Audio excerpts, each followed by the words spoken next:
यदि आपके बच्चे को पढ़ने में मन नहीं लग रहा है तो ये वीडियो आप लोग जरूर उनको दिखाइए। क्या गजब का ट्रिक बताई है। बहुत सारे लोग होते हैं जो पढ़ने की फॉर्मेलिटी कर रहे होते हैं।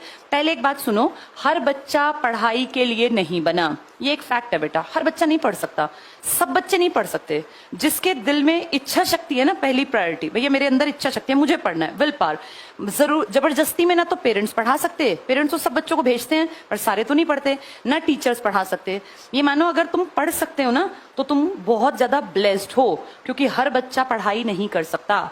अपने आप को पढ़ाई में लगाने के लिए मेहनत करनी पड़ती है, पढ़ना एक आदत बनानी पड़ती है।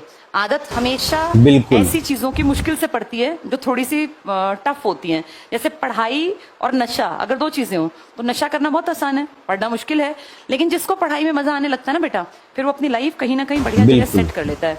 कोई भी इंसान जिसको तुम सफल देखते हो ना, जिसके पास घर है, गाड़ी है, अच्छी जिंदगी है, उसने मेहनत कर रखी है बेटा। बाय चांस नॉर्मल आदमी के साथ कोई बहुत बढ़िया चीज नहीं होती।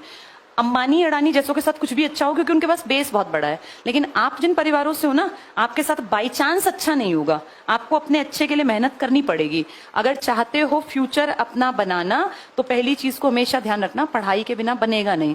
क्योंकि तुम्हारे पास बेटा दूसरा कोई बेस नहीं होता, किसी के भी पास, मेरे पास भी नहीं था। आज मैं जो तुम्हारे सामने खड़ी होकर बोल पा रही हूँ, ये काम कर पा रही हूँ, कारण मैं लकी रही, बहुत लकी रही। मैं बड़ी ब्लेस्ड हूँ, मुझे बहुत अच्छे टीचर मिले। मेरे टीचर्स ने मुझे समय रहते बता दिया था कि तुम्हारे लिए क्या करना बेहतर है।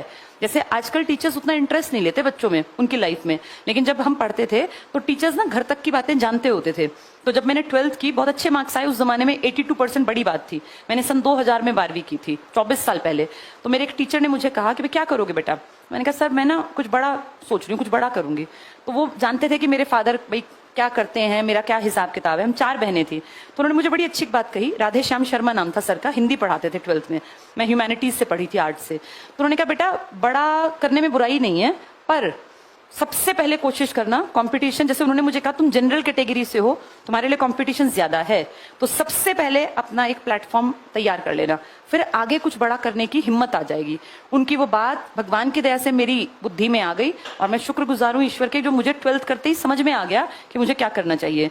इसीलिए मैंने बहुत बड़ा करने की कोशिश पहले नहीं की, पहले सबसे पहले जो सबसे जल्दी चीज मिल सकती थी उसके लिए भाग दौड़ की, और वो मुझे नजर आया कि मैं सबसे कम समय में टीचर बन सकती हूँ। तब 12th के बाद ही ईटी का डिप्लोमा होता था, उसमें सिर्फ 12th मांगते थे।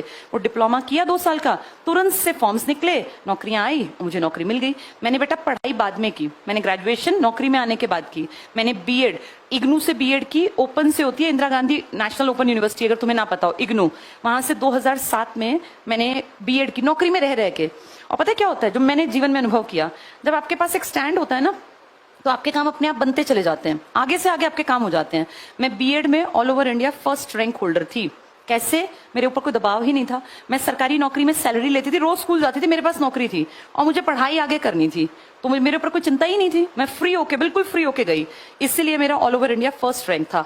उस टाइम पे मेरे ख्याल 84, 85, 100 में से कुछ नंबर थे, वो उस टाइम तक के हाईएस्ट थे। उसका कारण ये नहीं था कि मैं ब्रिलियंट थी, नहीं, एवरेज थी बिल्कुल, लेकिन मैं बिल्कुल फ्री थी, मुझे कोई चिंता ही नहीं थी, क्योंकि मेरे पास पहले से सरकारी नौकरी थी। तो बेटा जब तुम एक छोटी जगह पे कहीं अपना स्टैंड बना लेते हो ना, तो तुम दिमागी रूप से फ्री हो जाते हो। और जो दिमागी रूप से फ्री है ना, वो जिस काम में हाथ डालता है ना, उसके सक्सेसफुल होने के चांसेस ज्यादा होते हैं। तो मैम की बात कैसे लगी? मैम की बात अच्छी लगी हो तो इस वीडियो को ज्यादा से ज्यादा शेयर कीजिए।